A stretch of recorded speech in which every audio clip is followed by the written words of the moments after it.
할렐루야. 7월 20일 수요일 새벽 기도를 시작하도록 하겠습니다. 사도신경으로 우리의 신앙을 고백하시겠습니다. 나는 하신 아버지 하나님, 전주의 창조주를 믿습니다. 나는 그의 유일하신 아들 우리 주 예수 그리스도를 믿습니다. 그는 성령으로 잉태되어 동정녀 마리아에게서 나시고 본디오 빌라도에게 고난을 받아 십자가에 못 박혀 죽으시고 장사된 지 사흘 만에 죽은 자 가운데서 다시 살아나셨습니다. 하늘에 오르시어 전능하신 아버지 하나님 우편에 앉아 계시다가 거기로부터 살아있는 자와 죽은 자를 심판하러 오십니다. 나는 성령을 믿으며 거룩한 공교회와 성도의 교제와 죄를 용서받는 것과 몸의 부활과 영생을 믿습니다. 아멘. 찬송가 212장 찬양하시겠습니다. 찬송가 212장입니다.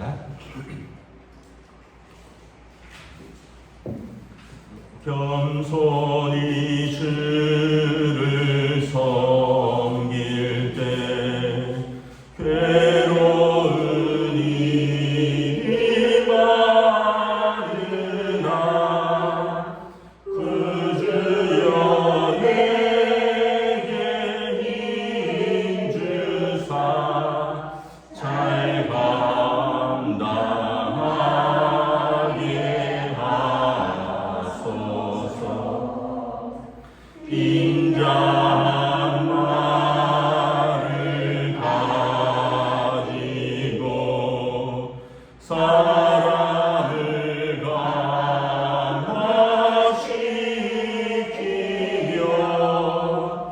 갈 길을 이르기를 잘 인도하게 하소서. 그 주의 귀한 인내를 깨달아 알게 하시고 굳건한 믿음 주셔서 늘 승리하게 하소서. 장래의 영광 비추사 소망이 되게 하시며 그 주와 함께 살면서 참 평강 얻게 하소서.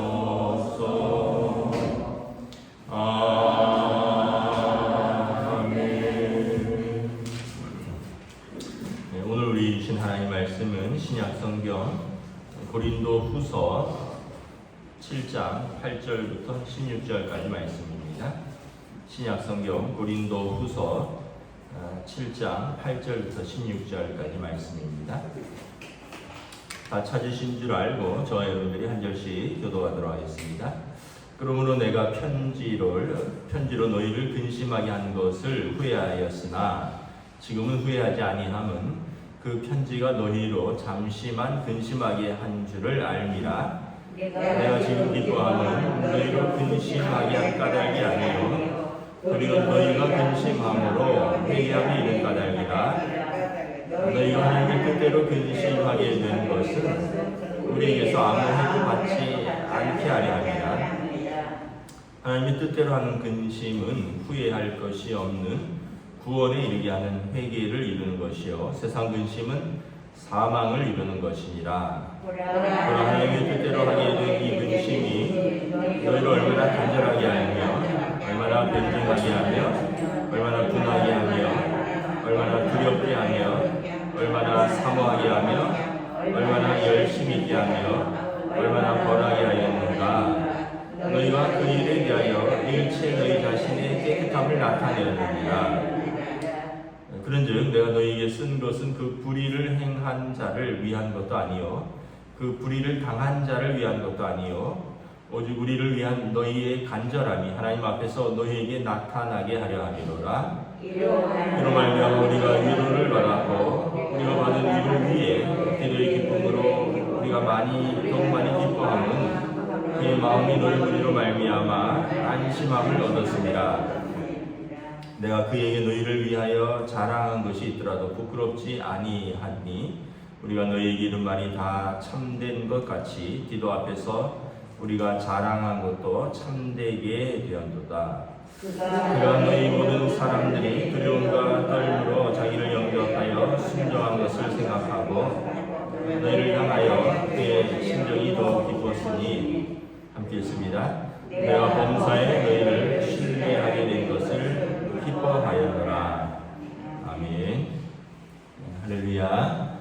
오늘 또 새 날이 시작되었습니다. 우리 주님 주시는 은혜와 평강이 가득한 복된 날 되시기를 축복합니다.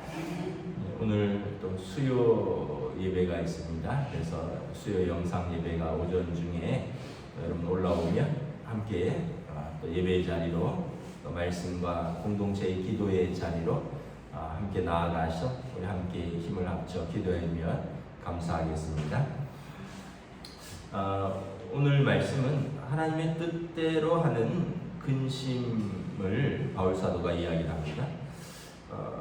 고린도전서 6장 13절에 보면 바울 사도가 고린도 교회에 대하여 영적인 아버지가 영적인 자녀에게 대하여 그래서 책망하듯이 그들의 어떤 좀 잘못한 것들을 책망한 것이죠. 그러면서 내가 자녀에게 말하듯 하노니 보답하는 것으로 너희도 마음을 넓히라. 그래서 고린도 교인들이 바울 사도에 대해서 오해하고 있는 것, 또 거짓 교사들이 들어와서 바울 사도를 모해하고 복음을 훼손하고 있는 것, 그러다 보니까 사람들이 고린도전서 6장 아까 11절, 12절, 13절에 보면 그들의 마음이 좁아져서 바울 사도를 오해하고 또 그래서 그가 전한 말씀을 오해하고 그래서 바울 사도가 좀 책망하죠. 내가 여러분들을 영적인 아비가 자녀에게 대하듯이 하니 여러분들도 마음을 넓히고 나에 대해서 또 바울이 전한 복음에 대해서 올바로 받아들이라. 그러면서 한편 고린도 교인들은 바울 사도의 책망을 들으면서 반발하는 사람들도 있지만 대부분의 성도들은 그 책망 가운데 자신을 되돌아보고 돌이키고 회개하게 되었습니다. 그러면서 바울 사도가 이렇게 책망 가운데서 자신을 돌아보고 또 회개하는 그런 근심을 하나님의 뜻대로 하는 근심이다. 10절에 보면 하나님의 뜻대로 하는 근심이다. 그리고 이 근심은 성도로 하여금 후회할 것이 없는 구원에 이르게 하는 회개이고 성도로 하여금 살리는 근심이라는 거죠. 구원에 이르게 하는. 근데 세상 근심은 근심하면 근심할수록 사망을 이루는 것이라. 그래서 여러분 말씀을 받을 때 찔림이 있으면 그 말씀이 우리로 하여금 하나님의 말씀이 우리 삶에 부딪힌다는 이야기죠. 말씀을 듣는데 은혜가 되는 말씀이 있고 또 찔리는 말씀이죠. 은혜가 되는 말씀은 위로가 되는 말씀이고 그래서 우리 삶을 붙들어주고 힘있게 도와주는 말씀이고 찔림이 되는 말씀은 그 말씀을 통해서 우리 삶에 도전하고 그 삶을 바꾸고 또 그러한 삶을 살아가는 자신이 하나님의 뜻대로 살아가지 못하는 것에 대해서 근심하고 그리고 회개하고 돌이키라는 말씀이죠. 그래서 그러한 근심은 세상 근심과는 다르다는 거예요. 그래서 세상 근심은 어떤 면에서 보면 사망에 이르게 한다는 거죠. 여러분 세상 근심이 무엇입니까? 우리가 세상 근심은 보통 우울증이 오고 스트레스 때문에 병이 오고 잠을 못 자고 밥을 못 먹고 뼈가 마르고 피가 삭는다 그러잖아요. 피가 삭고 뼈가 마르는 건가요? 하여튼 뭐 세상 근심은 그렇죠. 어떻게 보면은 어떤 지나간 것에 대한 근심들, 뭐 그때 했어야 되는데, 뭐 하지 말았어야 되는데, 이러면서 지나간 일들에 대해서 후회, 근심, 또 사람과의 갈등과 사람과의 깨어진 관계 속에서 오는 그런 근심들. 그래서 세상 근심은 어떤 걱정, 근심에서 우리를 바짝바짝 말라 죽이는 근심이라는 거죠. 그래서 상실에 대해서 걱정하고, 손해에 대해서 분노하고, 실수에 대해서 자책하고, 내 욕심대로 되지 않는 것에 대해서 화가 나서 몸져 눕고, 그래서 다른 사람을 원망하고, 뭐 이런 것들이 세상 근심의 특징입니다. 근데 하나님을 향한, 하나님께서 하나님의 뜻대로 하는 근심은 다르다는 거죠. 근심이라는 의미에서는 같은 것 같은데, 우리가 회개에 이르게 하고 자신을 돌아보게 하고, 그래서 하나님의 뜻대로 자신의 삶이 바뀌어가니까 구원에 이르는 근심이라는 것입니다. 그래서 어제 말씀에서 디도가 왔다고 했잖아요. 디도가 바울 사도에게 돌아왔는데, 디도가 고린도 교회를 갔다가 이제 바울 사도에게 돌아왔습니다. 그 디도의 보고가 바울 사도에게 큰 위로가 되었습니다. 이제 7절에 보면 어제 말씀인데, 그가 너희에게서 받은 그 위로로 위로하고 너희의 사모함과 애통함과 나를 위하여 열심 있는 것을 우리에게 보고함으로 나를 기쁘게 하였노라. 그래서 8절에 그러므로 내가 편지로 너희에게 근심하게 한 것을 후회하였으나 지금은 후회하지 아니함은 그 편지가 너희로 잠시만 근심하게 한 줄을 압니다. 고린도 전서와 후서 사이에 눈물의 편지가 있다 그랬죠. 바울 사도가 눈물로 그들을 책망하고, 그러면서 바울 사도가 회개하고 열심을 내어서 올바로 성도로서 교회로서 바로 서가라고 책망한 눈물의 편지가 있는데, 지금은 그것은 분실되었고요. 그런데 바울이 편지를 쓰고 나서 근심했다는 거죠. 고린도 교회 성도들이 아직 초신자들이고 아직 연약한데 이러한 책망을 받을 만한 그런 아직 그릇이 못 되는데 내가 너무 성급하게 그들을 책망했나? 그러면서 진심을 다해서 그들을 책망하고 그들이 눈물로 돌아오기를 위해서 편지를 썼는데, 쓰고 나서는 근심했다는 거죠. 8절에. 그래서 그러므로 내가 편지로 너희를 근심하게 한 것을 후회했다. 내가 조금 더 성숙한 다음에 고린도 교인들이 받을 수 있을 때 했어야 되나, 이러면서 후회했는데, 디도를 통해서 보고를 받으니까 내가 후회하지 아니하면 그 편지가 여러분들로 잠시 근심하게는 했지만, 그러니까 고린도 교인들도 바울 사도의 그 눈물의 편지를 받고 잠시 근심했다는 거죠. 그런데 그 근심의 결과가 회개하고 하나님 앞에서 깨끗하게 되므로, 오히려 바울 사도가 디도를 통해서 들은 소식은 그들이 회개하고 돌이켰으므로 기쁨이 되었다는 것입니다. 그래서 그러면서 9절에 회개함이 이른 까닭은 너희가 하나님의 뜻대로 근심한 것이라 라는 거죠. 그래서 10절에 두 가지 근심을 이야기하죠. 하나님의 뜻대로 하는 근심과 세상의 근심. 세상의 근심은 사망을 이루게 하는 것이요, 하나님 뜻대로 하는 근심은 구원에 이르는 회개를 우리에게 촉구한다는 것입니다. 그래서 여러분, 하나님의 뜻대로 하는 근심의 특징은 아까 말한 세상의 뜻대로 하는 근심과 다르다 그랬죠. 세상의 뜻대로 하는 근심은 뭔가 내가 원하는 게 이루어지지 않았기 때문이죠. 또 내가 손해를 받고, 내가 억울하고, 내가 오해받고, 깨어진 관계에서 지나간 일들에 대한 그런 어떤 후회, 자책, 분노, 이런 것들의 근심이라면, 하나님의 뜻대로 하는 근심은 뭐냐면 하나님이 나를 사랑하신다는 걸 깨닫는 거예요. 여러분, 자녀가 부모의 책망을 받을 때가 있죠. 그러면 부모가 자녀를 책망하고 부모도 근심하죠. 그리고 자녀도, 철없는 자녀는 책망받은 거에 대해서만 화가 나지만, 그런데 조금 성숙한 자녀는 책망받은 것에 대해서 깊이 생각하겠죠. 그러면서 내가 이런 잘못이 있는데 정말 나를 아끼고 사랑해서 이런 말을 할 사람은 우리 부모밖에 없구나. 그래서 어떻게 보면 좀 성숙한 자녀는 부모의 그 사랑의 책망을 기쁨으로 받아들입니다. 그래서 성도도 마찬가지. 하나님 말씀이 찔림이 있으면 왜 내 삶을 이렇게 쉽게 얘기하면 하나님께서 나랑 상황도 맞지 않고 내 사정도 잘 모르시면서 나를 이렇게 간섭하는가 이렇게 생각할 수도 있는데, 근데 여러분 깊이 하나님의 사랑을 이렇게 묵상하면 그 책망이 나를 아껴서 하는 책망, 나를 사랑해서 하는 책망. 그래서 내 문제와 내 근심 속에서 하나님이 나를 사랑하신다, 하나님이 나를 힘들게 하려고 나를 책망하는 것이 아니라 하나님이 나로 하여금 바뀌고 변화되어 새롭게 하려고 하시는 책망이다. 그러면서 하나님은 나를 아신다. 내 근심의 원인도 아시고 내 결과도 아시고 나의 삶을 나는 모르지만 하나님은 나를 아시고 그래서 나를 선하게 인도하시려고 나를 책망하시는 것이다. 그러면서 하나님은 살아계신다. 내 문제와 내 근심 속에서 방관하시는 하나님도 아니고 무책임하게 놔두는 하나님도 아니고 내 삶에 이렇게 직접적으로 개입하시고 그래서 나를 아시고 나를 사랑하시고 그리고 하나님은 살아계신 이것을 우리가 확신하게 되고 믿어지게 되는 것이죠. 여러분 우리가 그런 표현들을 쓰잖아요.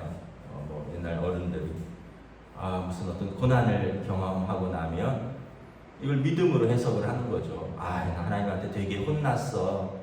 이런 표현을 할 때가 있죠. 그 얘기는 무엇입니까?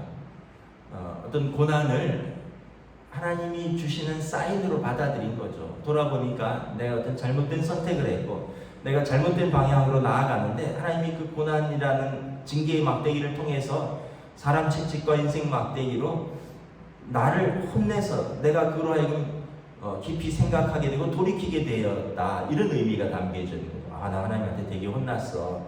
그러면서 고난을 통과하는 것을 마치 부모가 자녀가 부모에게 혼났듯이 하나님한테 혼났는데 되게 혼났는데 이를 통해서 내가 새로운 깨달음이 있다.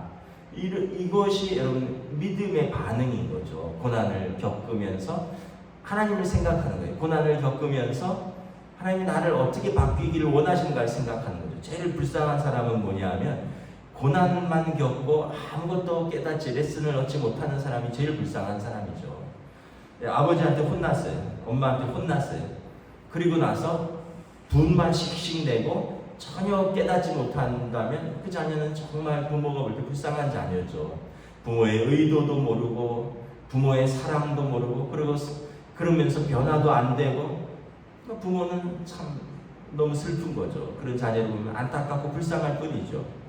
하나님도 마찬가지일 겁니다. 모세도 그렇고 그 성경에 보면 사람 채찍과 인생 막대기로 다윗에게도 내가 잘못한 하나님의 자녀들을 다스려서라도 그들을 올바로 하나님께서 인도하시겠다 말씀을 하셨는데, 그래서 어떤 고난을 하나님의 징계로 받아들이고 그래서 변하여 회개하고 새롭게 나아가는 다윗처럼 그 밧세바의 잘못 이후에 하나님께서 굉장히 징계하시는 첫 번째 아들을 하나님이 데려가셨고 또 다윗의 삶 자체가 그로 인하여 그 가정이 어떤 깊은 고난 속으로 들어가죠. 근데 다윗이 다 받아들이잖아요. 내가 왕으로서 그 정도도 못해? 아니 내가 이스라엘의 왕인데 여인 하나도 못 취? 하나님 그것도 못 봐줘? 이러지 않으셨잖아요.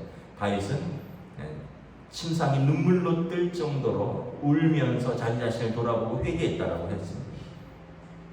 그래서 여러분 하나님의 뜻대로 하는 근심은 근심 앞에서 근심 자체를 묵상하는 게 아니라 근심 앞에서 하나님의 뜻을 생각하는 것입니다. 그래서 여러분 어떤 면에서 보면 그래서 우리를 살리는 회개하는 그런 근심이라는 것입니다. 그래서 여러분 근심이 있으면 하나님을 생각하십시오. 그리고 그 근심을 하나님 앞에 올려드리십시오. 아무것도 염려하지 말고 다만 모든 일에 기도와 간구로 너희 구할 것을 감사함으로 하나님께 아뢰라. 그리하면 모든 지각이 뛰어난 하나님의 평강이 그리스도 예수 안에서 너희 마음과 생각을 지키시리라. 나를 가장 잘 알고 내 근심의 원인과 결과와 내 어떻게 보면 근심으로 인해서 나를 가장 어떻게 보면 염려하시는 분은 하나님 아버지예요. 그래서 로마서 8장에 보면 우리가 어떻게 보면 근심 가운데 믿음이 떨어지고 그래서 기도할 힘도 없을 때 성령님께서 우리를 향하여 말할 수 없는 탄식 가운데 기도하신다라고, 우리에게 기도를 도우신다라고 말씀을 합니다. 그래서 하나님은 우리 아버지이십니다. 우리의 잘못에 대해서 우리보다 더 근심하시는 분이고요.